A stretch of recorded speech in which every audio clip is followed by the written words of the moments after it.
International, our voice in the world. This is the English service of Radio Algeria International. It's time for the news. The President of the Republic, Mr. Abdelmajid Tebboune, has called during the African Ministerial Conference on Local Pharmaceutical Production and Health Technologies for developing a resilient healthcare system across Africa to ensure access to safe, effective and affordable pharmaceutical products.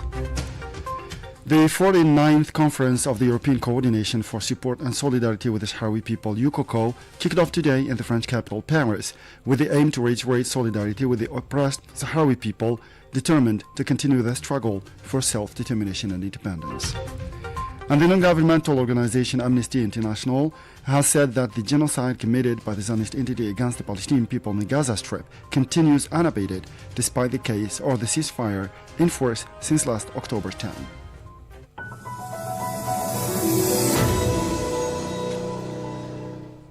Those were the headlines, and now the news in detail from Radio Algeria International. First in our news, the President of the Republic, Mr. Abdelmajid Tebboune, has called for developing a resilient healthcare system across Africa to ensure access to safe, effective and affordable pharmaceutical products. Jamal Silmani has more details in this report.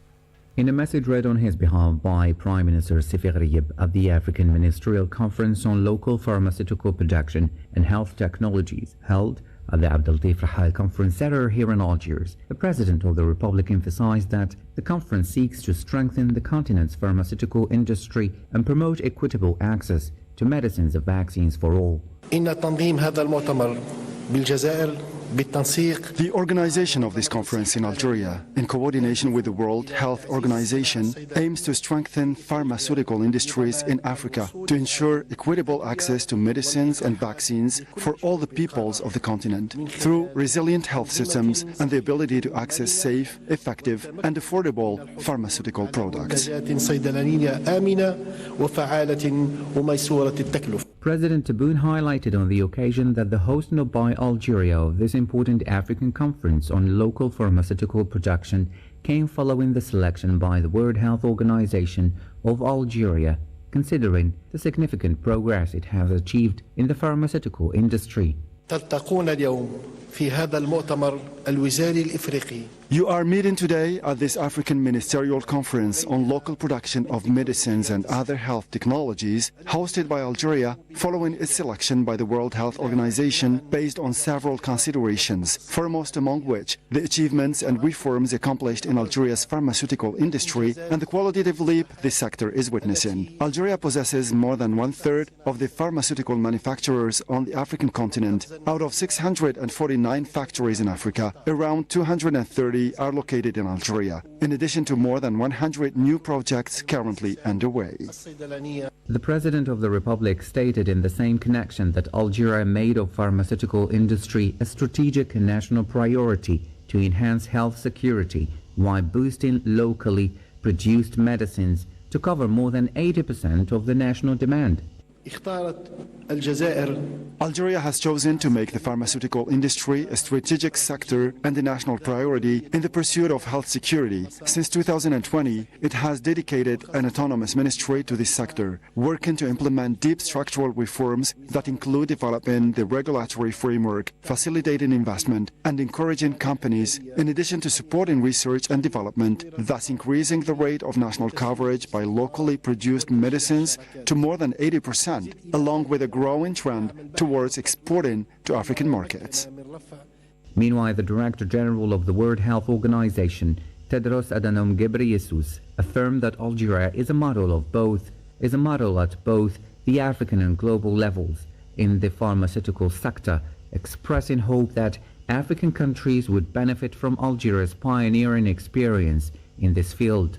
My sincere gratitude to His Excellency President Abdelmajid Tebboune for hosting this important ministerial conference. And I commend Algeria for its strong commitment to local production. With more than 230 manufacturers, Algeria now produces 82% of its needs locally, the highest in Africa, in our continent. You are an example for the rest of Africa and the rest of the world. And we hope that this ministerial conference will be an opportunity for other countries to learn from your experience and your example. It is worth recalling that the African Ministerial Conference on Local Pharmaceutical Production and Health Technologies will last until tomorrow Saturday and will culminate in the Algiers Declaration. And the Minister of Health, Mohamed Sadiq Ait Masoudan, has called for the need for coordination between African countries to make the continent a pharmaceutical hub, especially since it has the means to achieve this objective, reiterating Algeria's commitment to contribute effectively to African dynamics in the field of pharmaceutical industry. For the minister, African pharmaceutical sovereignty is not a distant dream given the human wealth and the scientific and economic pull that the continent has to become a global pharmaceutical company, noting that achieving this goal requires close coordination between African states. And the Minister of Pharmaceutical Industry, Wassim Ouidri, has considered that the conclusions of the African Ministerial Conference on Local Drug Production and Other Health Technologies will confirm the ambition of the participants to create effective mechanisms to open up promising opportunities for the pharmaceutical industry on the continent.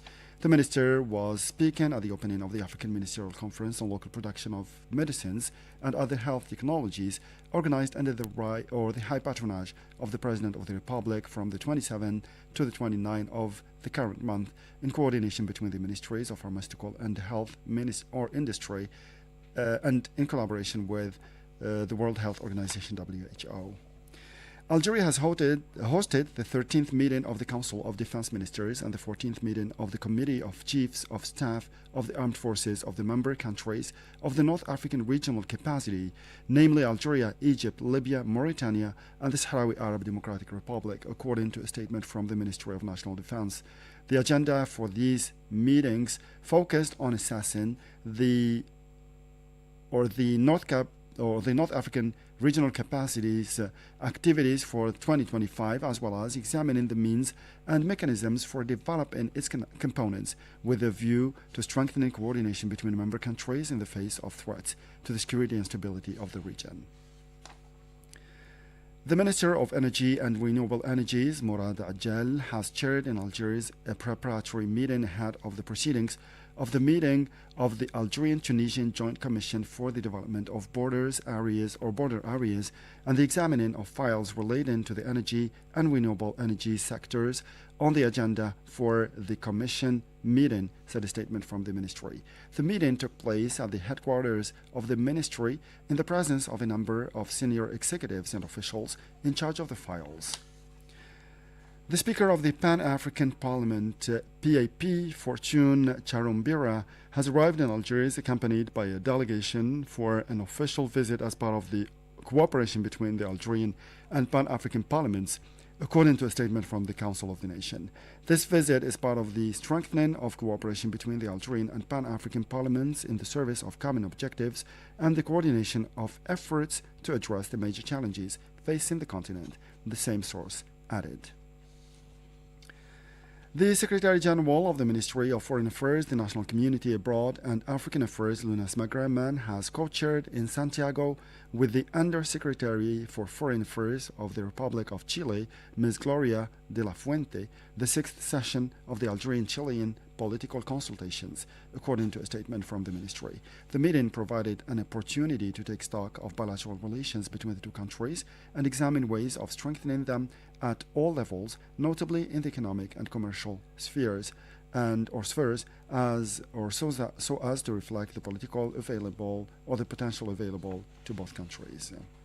The Algerian radio has one of the prizes of the 9th edition of the 2025 Arab Media Excellence Awards, organized by the General Secretariat of the League of Arab States Media and Communication Sector, according to a statement released by the Algerian radio. The national radio has been rewarded in the radio reporting category for journalist Louisa Mahidin from Tbissa Regional Radio for her report entitled Young People on Social Media and Artificial Intelligence. The competition brought together 150 journalistic works from the media in 15 Arab countries representing various categories, reflecting the strong participation and diversity of the works in competition. And the 49th Conference of the European Coordination for Support and Solidarity of the Sahrawi People, UCOCO, scheduled or kicked off today and will last until tomorrow in Paris, France, and constitute an opportunity for participants to reiterate their solidarity with these oppressed people determined to continue their struggle for self-determination and independence. A major event for the international movement in support for the Sahrawi people, the conference is an essential annual political gathering of committed actors from around the world. Members of parliament, senators, representatives of legislative assemblies from several European countries, and leaders of organizations will meet at the gathering to promote legislative and diplomatic action. And a delegation from the Algeria Western Sahara Parliamentary Friendship and Fraternity Group of the National People's Assembly will take part in the festivities marking the 50th anniversary of the creation of the Sahrawi National Council, scheduled for the 29th of November in the Sahrawi refugee camp, according to a statement issued by the same body. The delegation, chaired by Miloud Tissouh, president of the group, is made up of the group's rapporteur Nasruddin Salhi and members Mohammed Wakili and Tamim Badawi, the same source added. And still with the Sahrawi file, determined to block the implementation of the new EU-Morocco agreement, French farmers affiliated with the Confederation Paysan or Peasant Confederation have launched a shock action at the Azura logistics platform in Perpignan, one of the largest importers of fruit and vegetables grown in the Moroccan-occupied Western Sahara, at a time when their union is taking legal action against the group. Saad Bougazi has more details.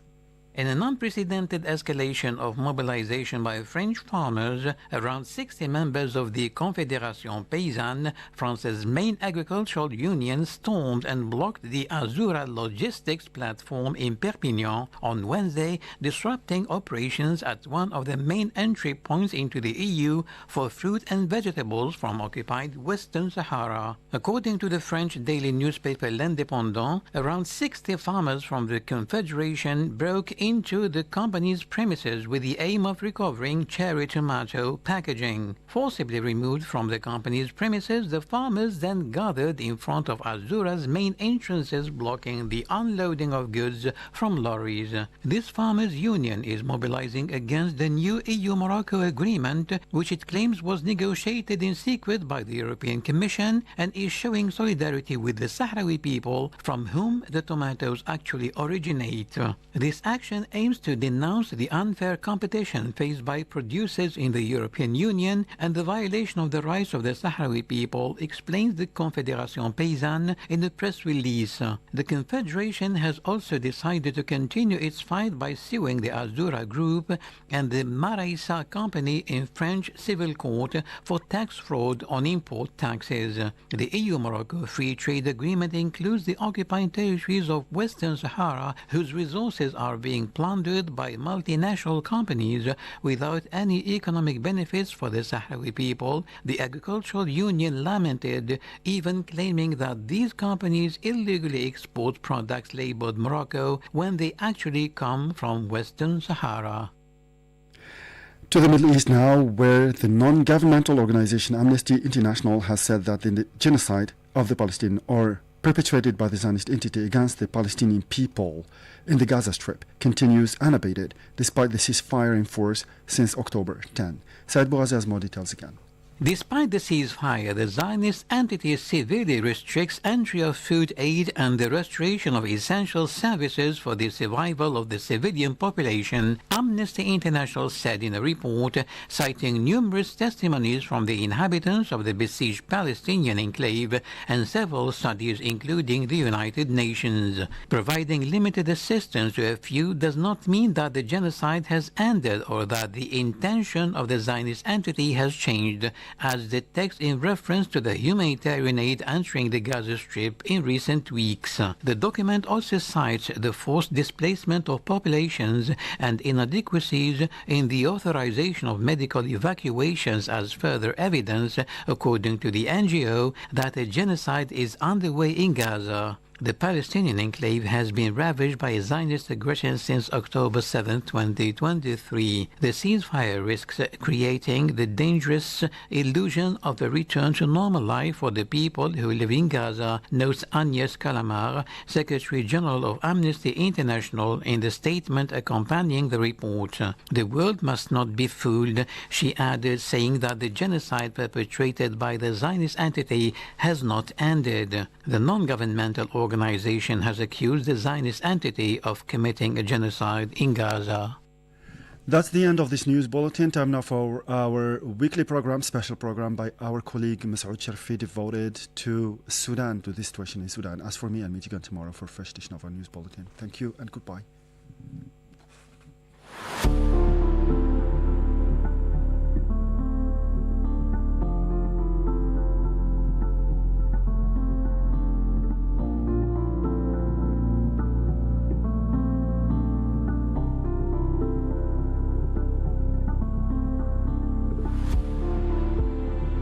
Welcome to Radio Algeria International. In this interview, we turn our focus to Sudan, where the humanitarian situation in Tawila, a town in west of Al Fasher, the capital of North Darfur state in western Sudan, has reached a critical point. Over the past weeks, a new wave of displacement from Al Fasher has driven more than 100,000 people into the town, transforming it into an overstressed refuge for families arriving exhausted, hungry, and searching for missing relatives. Aid workers from the Norwegian Refugee Council (NRC) and other organizations warn that basic services are collapsing under the pressure, raising fears of disease, insecurity, and even deeper humanitarian crisis. We are joined today by Ms. Mathilde Vu, Advocacy Manager for the NRC in Sudan, who is currently in Tawila to assess the situation on the ground. She will be sharing her first-hand experiences and observations about the hardships faced by displaced families, the urgent humanitarian needs, and the efforts being made to support those affected by this growing crisis. Hello, Ms. Vu, and thank you for joining us. Hi, my name is Mathilde Vu. I'm the Advocacy Manager for the Norwegian Refugee Council in Sudan, and I'm talking to you from Tawila. Could you describe the situation on the ground and the main challenges facing newly displaced families? You know, Tawila is a very small village in North Darfur, 60 kilometers away from Al Fasher. And over the span of this year, it has completely mushroomed into a overwhelmed, really overcrowded displacement camp. When I just arrived in Tawila a few days back, I hadn't been there for 4 or 6 months, and I was shocked to see how the tents are just multiplied by thousands, you know. And what is also very shocking is to see how many people do not actually have a tent. Many people are just living on the makeshift shelter that they have just built with their own clothes, with the hijab, as they were trying to find somewhere to cover themselves from the sun and from the wind. More than 500,000 people are now in this very remote, deserted place, and they miss everything. They miss food, they miss shelter, they miss access to toilets. And imagine, these are people who've just escaped under extreme violence, the most brutal event that happened since the war in Sudan, with basically a campaign of destruction that has killed many, that has wounded many, and that separated so many families. It's just an open-air camp full of sadness, to be honest, and suffering. So, more than 100,000 people have fled Al Fasher in just a few weeks. What is driving this mass displacement, and what do we know so far about those who remain missing or unaccounted for? Hundreds of thousands of people have fled now Al Fasher, and essentially what is a massive campaign of destruction. We're talking about home raids where people were killed in their own homes, where people were killed in the street as they were trying to flee on foot, shelling and drones attacks, destroying hospitals, destroying homes, kids, girls especially, disappearing, being kidnapped as they were trying to flee. They're fleeing horrible, brutal violence, you know. And it's not only this mass takeover, hostile takeover of Al Fasher by the Rapid Support Force, it's also the result of 18 months of siege, where people were starved for 18 months, where all the markets dried up so much that people resorted to eating animal food. Just over this past month, they had nothing else. And so this is why those people are fleeing. But they're not fleeing safely. So many families are being separated on the way. Fathers, husbands are being detained. People are being executed as they're trying to flee. Families are arriving exhausted, hungry, and often separated from relatives. What are their most urgent needs upon arrival, and how serious is the risk of disease under the current conditions? The families who arrive are exhausted. Some of them have arrived, they were so dehydrated, they couldn't even talk, and they had to be referred to the nearest hospital. The children that we see are vastly malnourished. They are so thin. So many of them have lost their parents on the way as they were trying to flee. This is absolutely heartbreaking. When we look at the data that we have for registration for cash assistance, we found that 1 in 9 families had children with them that were not their own. What this means is that the parents had disappeared, maybe killed, maybe detained, and that families had to, in order to protect those children that were being alone, they were left alone. They just took them with them and walked until Tawila.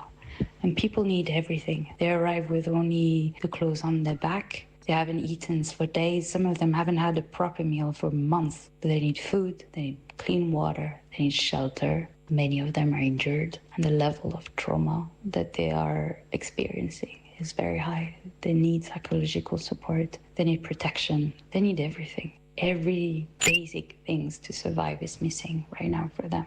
Ms. Vu, thousands of people are still trapped outside Tawila in areas controlled by armed groups.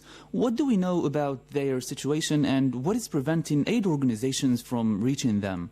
What is extremely worrying for us is that the number of people who have arrived to Tawila is very small compared to the number of civilians that are believed to be fleeing. And as we talk to families who have made their way to Tawila, we understand that there are huge rates of family separation. And actually, you can even see it in the data, because the families that arrive in Tawila, they're families of 3 and 4 people. This is very small. Usually in Darfur, we're talking about families that are 5 or 6 people. So that means that people have been separated on the way. And we hear stories about people being detained, men being separated and held back, people having to flee, and then, not being able to pass through some villages because they have to pay for some taxation, transportation. Others who are simply being disappeared and killed. And the main call right now from our organization, the Norwegian Refugee Council, is the protection for people who are fleeing. Safe movement must be upheld. People must be released. There shouldn't be anyone hostage right now. They have suffered too much and they need to reach safety as soon as possible. So what is the NRC currently doing to support the newly displaced, and what additional assistance is urgently needed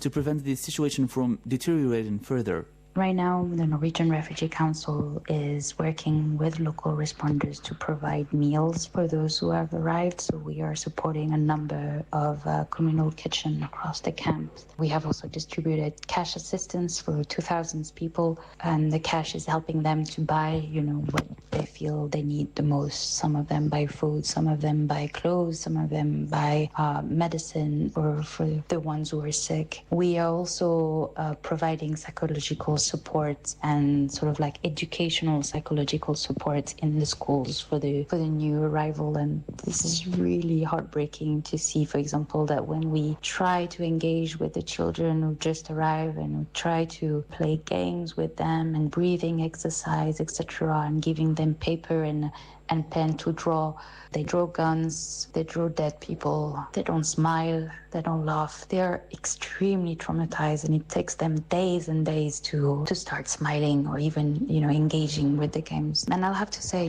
it's not only the new arrival. We're talking about a city that has 600,000 people. Over 500,000 people are already displaced in Tawila, or already in terrible condition. And these people, we are also trying to support them. But frankly, all the humanitarian organizations that are in Tawila right now are doing the best they can. We're simply overwhelmed. The response is absolutely not meeting the needs. We fear of growing vulnerability from the ones who arrived, and the ones who have been here now for a few months, and we're simply not enough resources right now to support them. And frankly, in some cases, we're just delaying death rather than saving lives, and this is something that is very difficult for all of us to accept. Ms. Vu, you have met people who walked for days or even weeks to reach safety. Is there a particular story that captures the human impact of this crisis?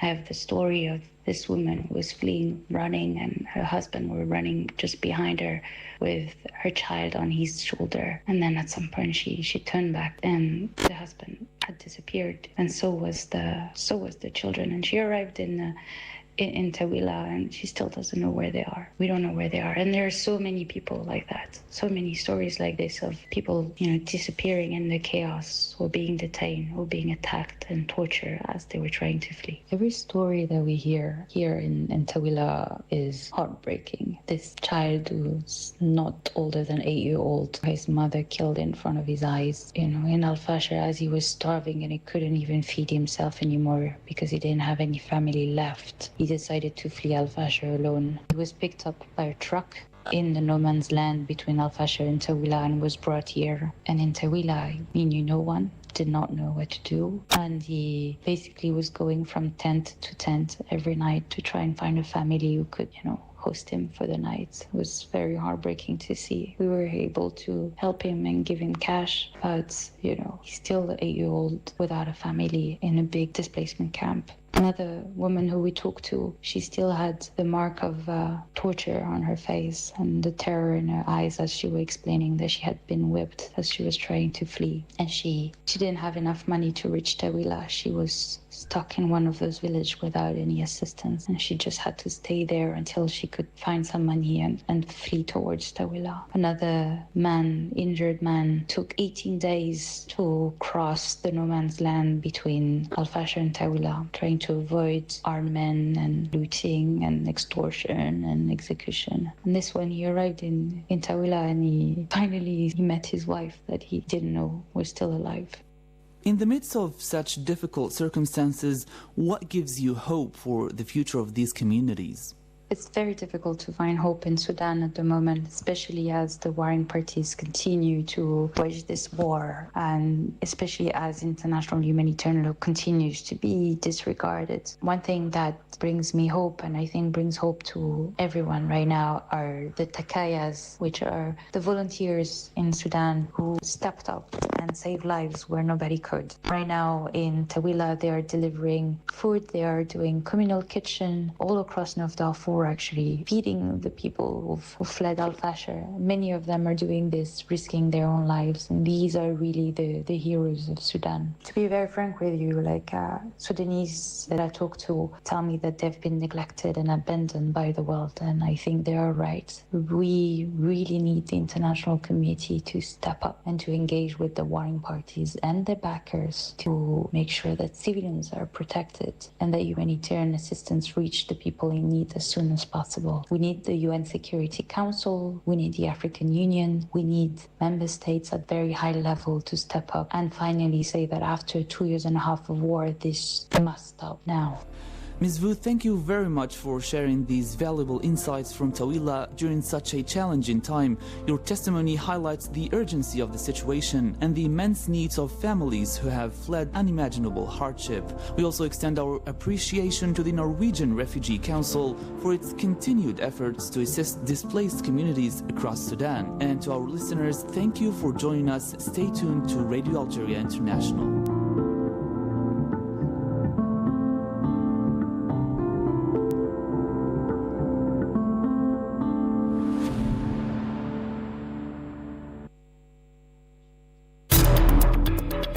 مع إذاعة الجزائر الدولية لن تفوتكم لحظة واحدة من الأخبار السياسية والاقتصادية الهامة. إذاعة الجزائر الدولية، صوتنا في العالم. إذاعة الجزائر الدولية تنقل إليكم صوت الجزائر، تضعكم في الصورة.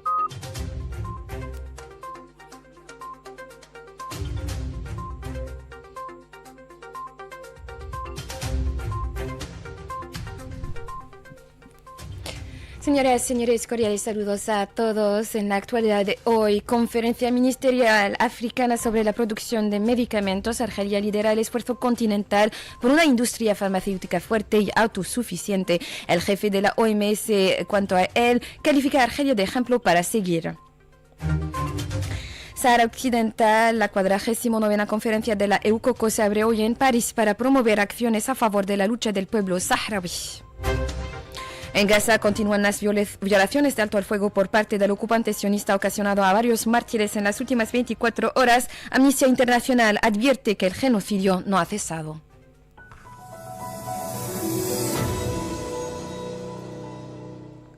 Señoras, señores, hola de nuevo. Los trabajos de la Conferencia Ministerial Africana sobre la producción local de medicamentos y tecnologías de la salud celebrada bajo el alto patrocinio del presidente de la República, Al-Majid Tebboune, continúan este viernes en el Centro Internacional de Conferencias Abdellatif Rahal de Argel. El programa de esta segunda jornada prevé varias sesiones de trabajo dirigidas por expertos y actores del sector en torno a temáticas relacionadas con la innovación, la transferencia tecnológica en la industria farmacéutica, la aceleración del desarrollo de principios activos a escala continental, así como la mejora de la respuesta a las pandemias y el fortalecimiento de las capacidades de previsión de la demanda. Los trabajos del día concluirán con la presentación y adopción de la Declaración de Argel por parte de los ministros africanos participantes. Cabe recordar que la ceremonia de apertura tuvo lugar ayer jueves bajo la presidencia del primer ministro Sifi Ghrieb, en presencia de miembros del gobierno, altos responsables del Estado, representantes de varias instituciones y organismos nacionales e internacionales, miembros del cuerpo diplomático africano acreditado en Argelia, así como ministros y representantes de los sectores de la salud y de la industria farmacéutica de más de 15 países. Detalles a continuación con Kehina Mansri. Argelia reafirmó su compromiso con el desarrollo de la industria farmacéutica africana durante la conferencia ministerial sobre la producción local de medicamentos y tecnologías de salud celebrada en el Centro Internacional de Conferencias Abdellatif Rahal de Argel. Este importante encuentro, organizado bajo el alto patrocinio del presidente de la República, Al-Majid Tebboune, reunió a altos responsables, representantes de organizaciones internacionales y ministros de más de 15 países africanos. El